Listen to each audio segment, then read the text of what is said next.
Welcome back to the Drive Home Reviews podcast, where I review the movies I have just seen as I am driving home from the theaters, and it is wonderful to be back. I know that technically the reviews haven't gone anywhere. They've been dropping regularly, but over the last couple of weeks, those have all been reviews from the vault, ones that I recorded, set aside for a time when I couldn't make it to the theater, because over the past few weeks, I've been moving. And now I'm here in my beautiful new home. I'm getting settled in. I'm still not quite sure when this episode is going to drop because my stuff still hasn't all arrived, and I'm just kind of living bare bones right now. So maybe I'll be able to get everything hooked up and get this episode edited and out, or maybe not. I don't know. But as soon as this one is ready, it's going up because it's the first one here in my new home. My folks and I went to the theater, which is new to me, here in town. This is the first film I've seen at what is going to be one of my hangouts because, I go to the movies a lot. And yeah, one of the first big blockbusters of the summer. So yeah, I want to make sure this one gets out. So it is time once again to travel back to that most beautiful of places. It is time to return to Jurassic Park. Welcome to Jurassic Park. I feel I have to put this qualifier in every time one of these comes out, and that makes me sad. But the original Jurassic Park, if you're new here, the original Jurassic Park is one of my all-time favorite movies. It is a classic. It's one of those film-going experiences that I can't describe to people who weren't there. I can't describe what it felt like being in that movie theater in 94, 93, I can't remember. I was going into high school, and this movie drops, and I cannot adequately express what it was like to be there in that audience. It's one of those movies. And having to review the subsequent sequels, especially the Jurassic World sequels, which have been the ones that have been coming out while I've been doing this review show, has felt like turning on an old friend. Bad-mouthing these movies, it feels wrong to me because of how much I love the original and just the esteem that I hold for it and the important place in my life that it will always maintain. But, you gotta do the job, and you gotta be honest. So, let's just look at this, because let's look at this storyline. So, it is now several years since the events of the last Jurassic World movie, which they promised us was going to be the last, and they lied. And the dinosaurs that were let loose by the evil clone girl to roam the earth and cause countless deaths are dying out because, surprise, surprise, the environment and the world is not conducive to them. And so zoos are closing, museums are closing. I'm not sure why the museums are closing, but whatever.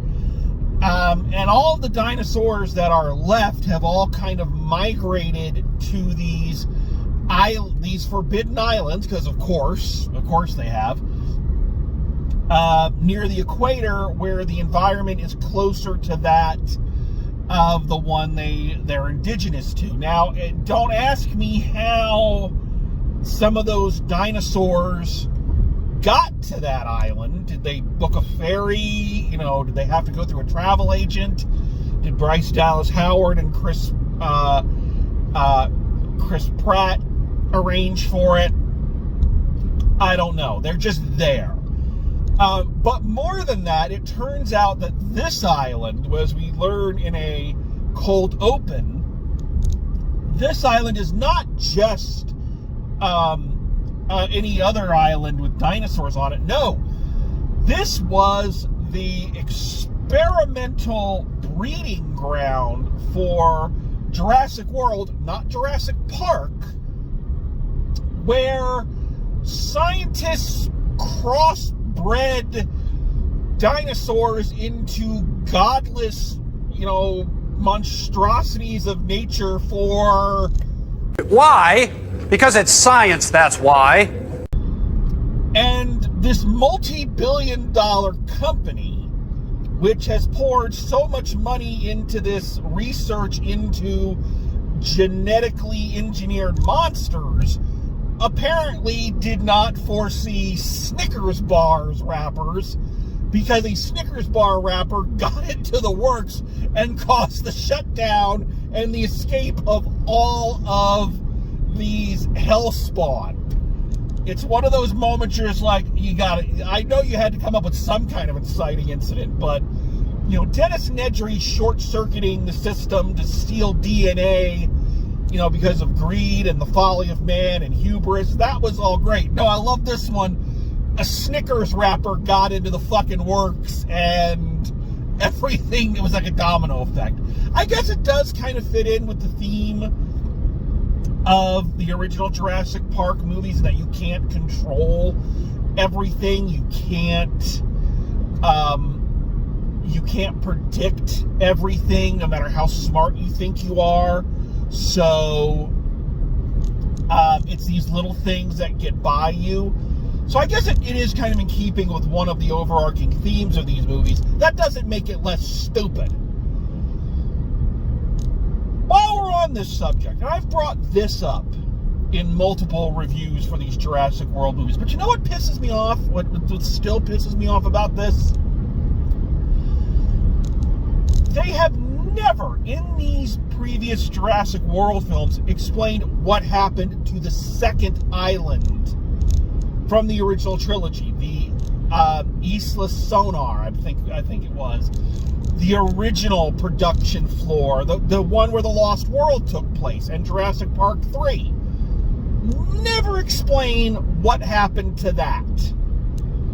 Because it doesn't fit in with their storyline. The whole thing of,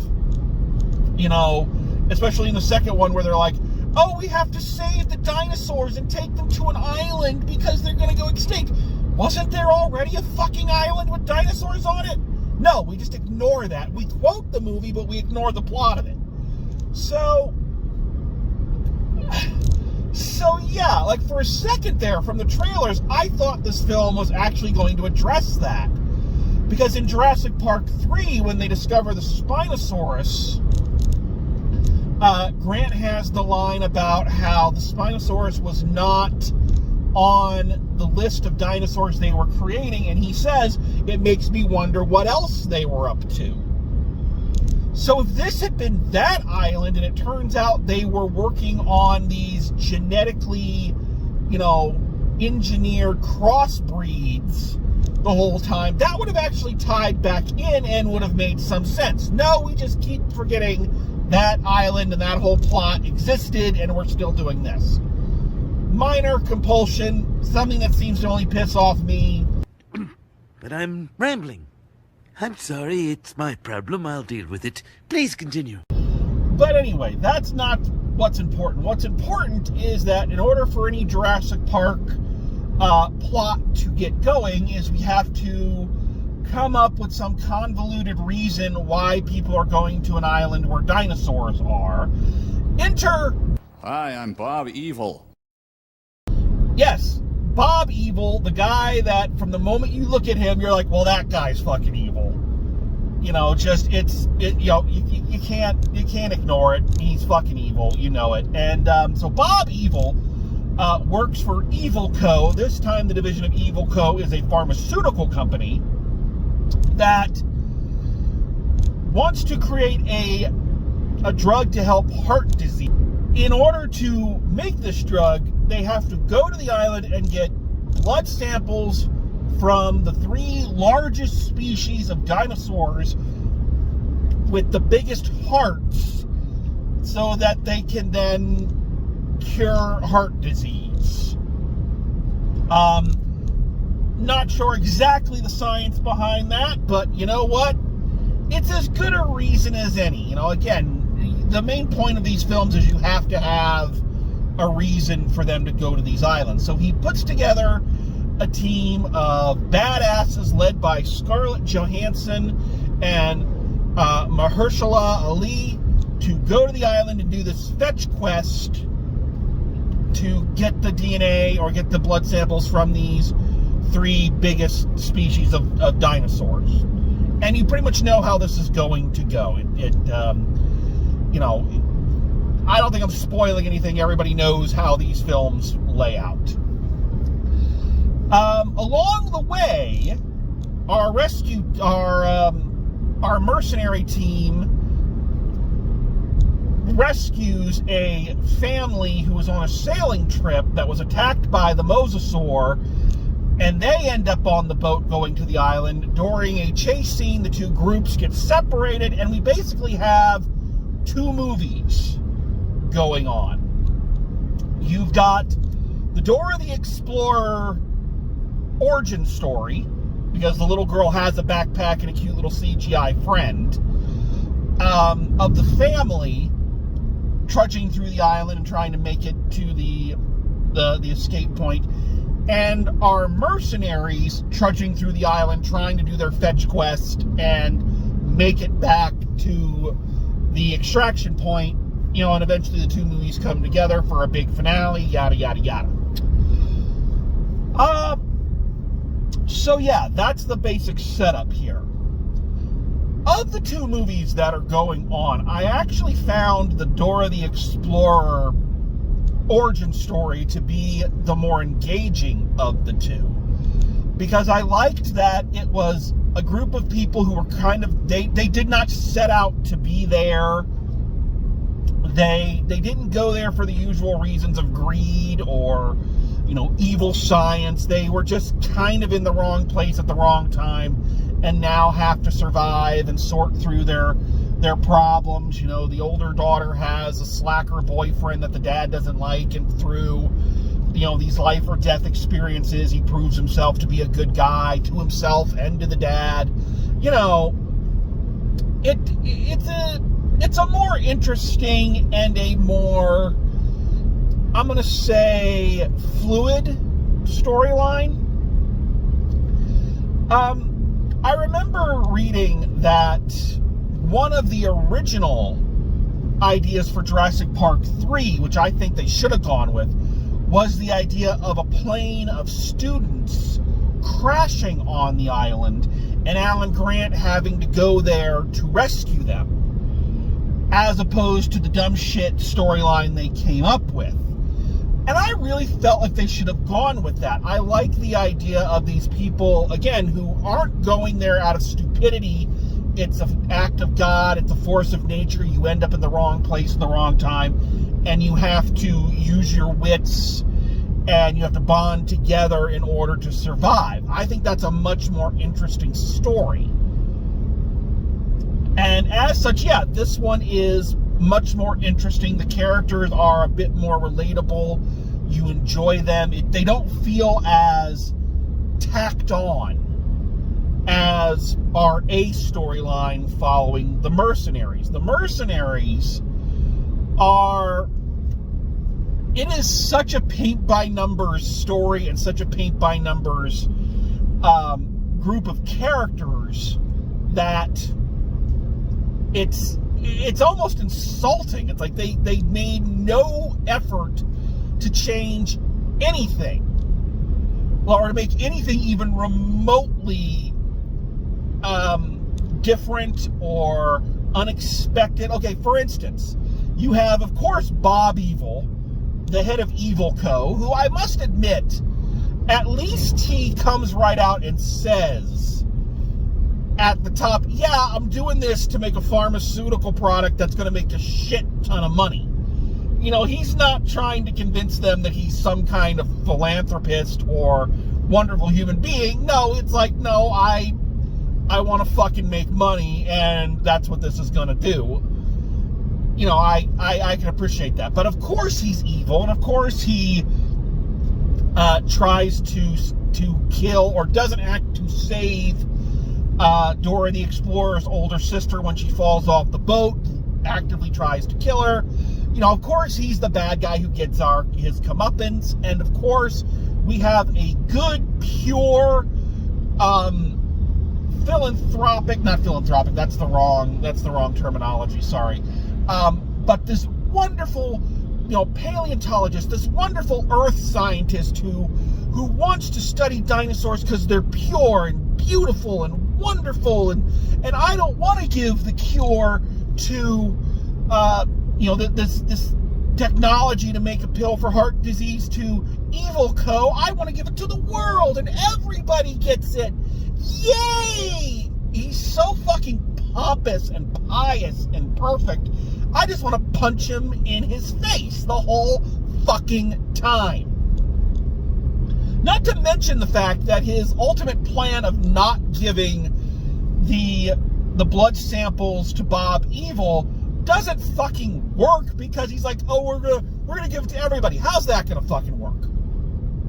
Explain to me how that works. So you're not gonna give it to this company. You'll give it to another company. He's like, and nobody will hold the patent. And how are you gonna control that?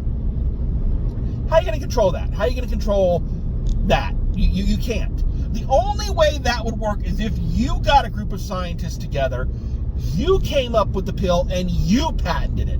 Then you could give it away to everybody for free. But that's not, that plan is so mamby-pamby, you know, 1%er of, yeah, this sounds great, but you don't think about how it actually works with the system that is in place. I'm not saying the system is right. I'm just saying it's the one that's in place. I also understand that you certainly can't make a movie in this day and age where unless you're Tony Stark, where a billionaire tech genius wanting to make a pharmaceutical discovery is your hero, and the wonderful earth scientist is your villain. I'm not saying you can. I'm just saying these characters are so fucking interchangeable and predictable that, yeah, there's no surprises. Scarlett Johansson and Mahershala Ali are the best actors and the most well-known actors in the film, and they're doing their best. I have to give special credit to Scarlett Johansson, because Scarlett Johansson just has this effortlessly cool, badass persona down pat. Like, it is second nature to her. She is so good at it. She's so good that I found myself, while watching this film, wishing that they had cast her in Chris Pratt's role in the previous 3 movies. I would have believed her. That was one of the biggest problems with those movies, outside the fact they were stupid. But Chris Pratt is not an effortlessly cool badass. That's not his persona. He is a person who is trying so hard to make you think that's what he is. That's what Star-Lord was. He wasn't actually a badass. He just wanted everybody to think he was a badass. And the whole character rang so untrue in those movies that he came off as obnoxious instead of charming. Scarlett Johansson has the charm. And she's got that smirk and that, yeah, I'm a fucking badass and I don't need to prove it to you kind of thing. She's that good. So I appreciate her in this role. I think she was the right choice to head up this film. Mahershala Ali is a great actor, 2-time Oscar winner, deservedly so. Amazing performer. But this is a paycheck role for him, and you can tell. He's just kind of checking boxes, and I don't blame him for that. We all sometimes just take the job for the money. No problem. I can respect him. But again, he and Scarlett Johansson's characters are just... They're one note. They each have their own tragic backstory from the tragic backstory dartboard. One lost their best friend on a mission. The other lost their child in an unspecified way. And now they want to prove themselves a protective father figure. You can see how this is going to go. The other characters in the mercenary fetch quest are not characters. They're cannon fodder. They're such cannon fodder that two of them don't even get proper introductions, and I don't think even ever get fucking names. They're just there suddenly. They're on the boat and there's two other people that we haven't met yet. And you're like, well, they ain't gonna last. And yeah, they didn't. Yeah. But you see what I'm saying? There's nothing new. Not even an attempt with these characters to make anything that we haven't seen before. I will say this. Let me give this a plus in comparison to the other Jurassic World movies.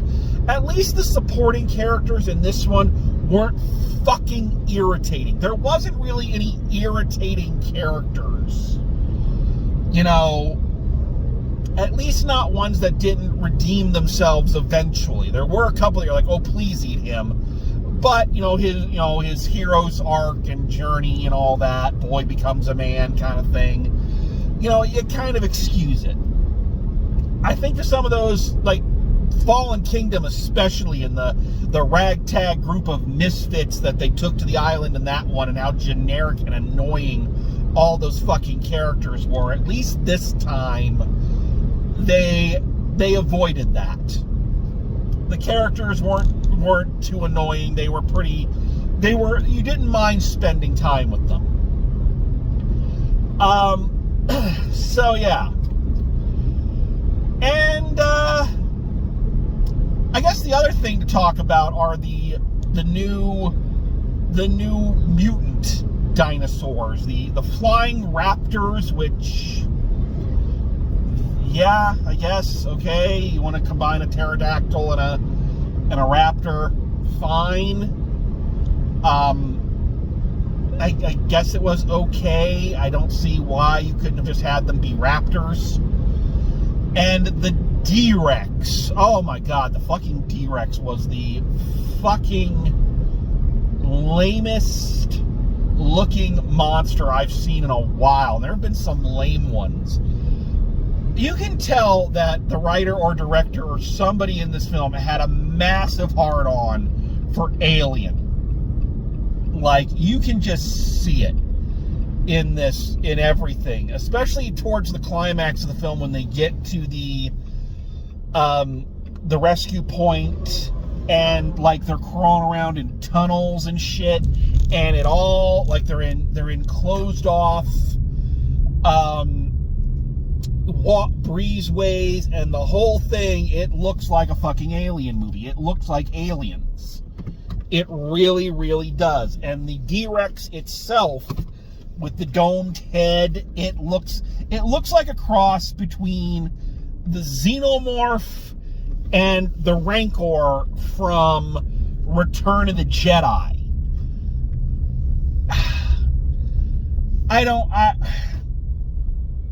Okay, I'm just going to say it. The Indominus Rex in the original Jurassic World, I kind of got a little bit behind from a conceptual level, because I liked that the film kind of had this drive-in movie feel to it. So I didn't necessarily mind it. In execution, it was pretty stupid. Didn't really like it. Led to some really dumb shit. But, I got it from a conceptual level. But I don't understand. I don't understand this need to keep doing the genetically altered dinosaur thing for these movies. I don't get it. It doesn't need it. Like I said, they did the flying raptors, and there's nothing they do that you couldn't have done with the regular raptors. Of course, then again, to be fair, they did. The chase scene in the campsite with the flying raptors is basically the same scene from The Lost World, only without the gymnastics. So, and yeah, the D-Rex, you didn't need that. You could have brought the T-Rex, the Spinosaurus. How many giant fucking predators were there? And, I don't know, I watched an episode of Movie Bob's The Big Picture where he talks about this.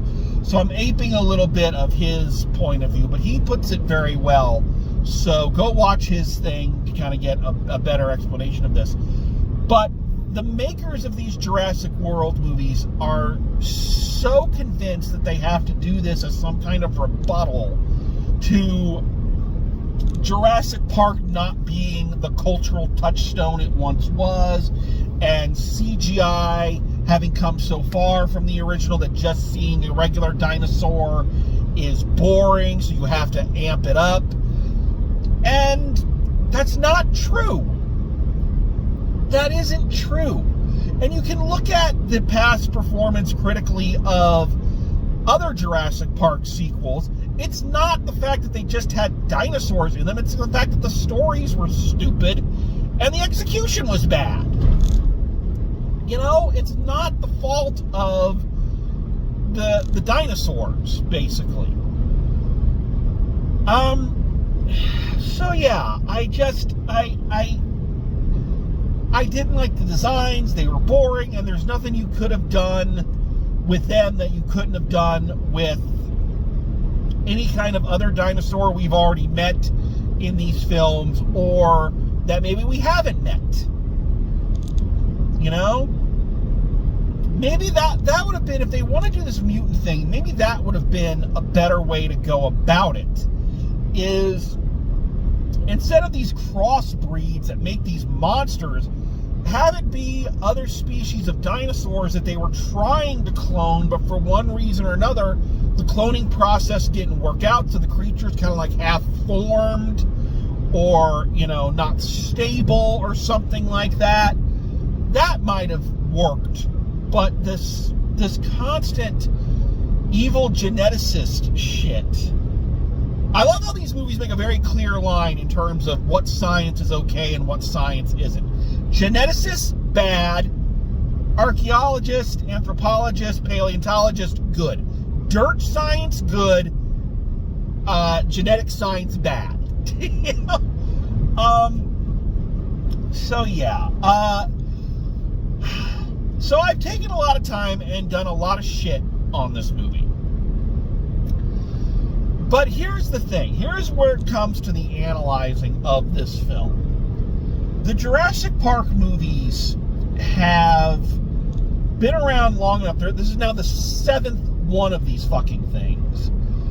And you can no longer really judge them by normal movie standards. You have to judge them kind of in their own genre. Kind of like you can't judge a Star Wars movie, a James Bond movie, a Star Trek movie, you know, a Marvel movie. You can't really judge those by the criteria of everything else. You have to judge them more by the criteria of their own genre, because that's the only, you know, adequate measuring stick. And the Jurassic Park movies, again, we're going to take the first film, that classic, not a flawless movie by any stretch, but you could forgive a lot of the flaws in it. We're going to put that to the side, and we're just going to talk about the sequels from Lost World on. All of them are bad. All of them. To a one. There is not a one among them that you can say is a legitimate good movie. especially not when in comparison to the original. Nothing is as good as the original, because nothing can be. That's an unrealistic expectation.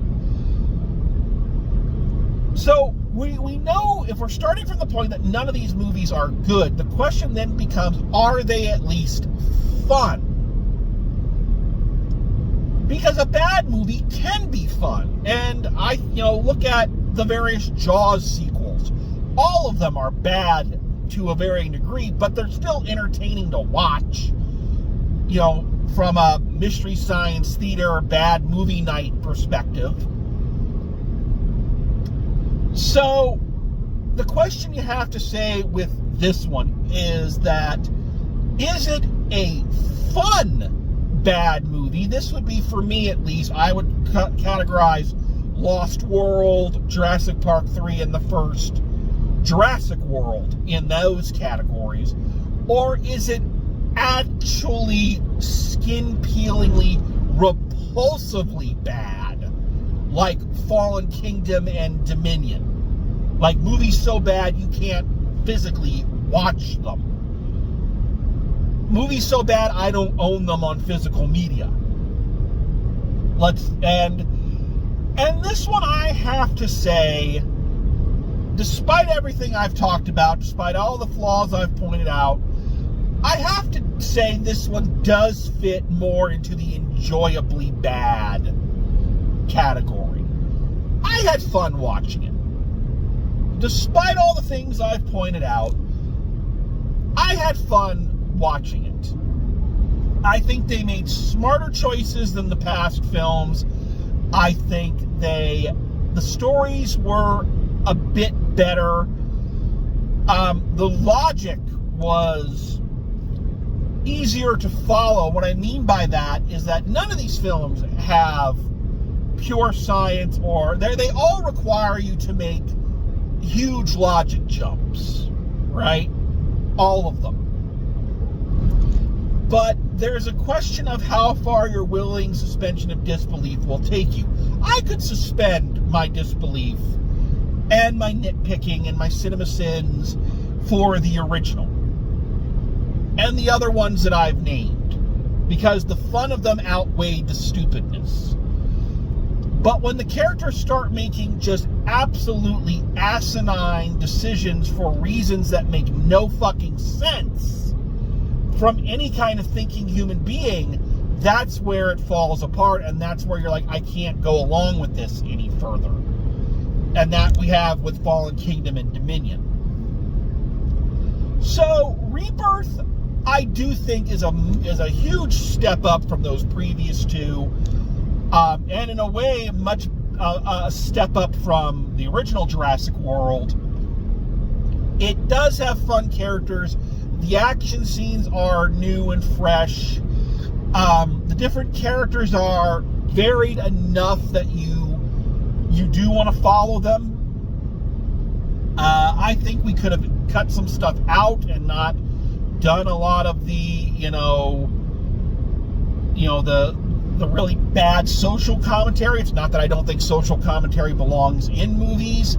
It's more, I don't like it when it's so blatantly obvious, and not only so blatantly obvious, but so repetitive. We've heard these arguments before in other Jurassic Park movies, so you're not really making any new points here. But when the lights came up, I still went, that was fun. I had fun eating my popcorn and sitting with my parents and watching this movie, this film series that we've all gone and seen, all of them together. It was a good time. And really, you can't really ask for more than that from a summer blockbuster.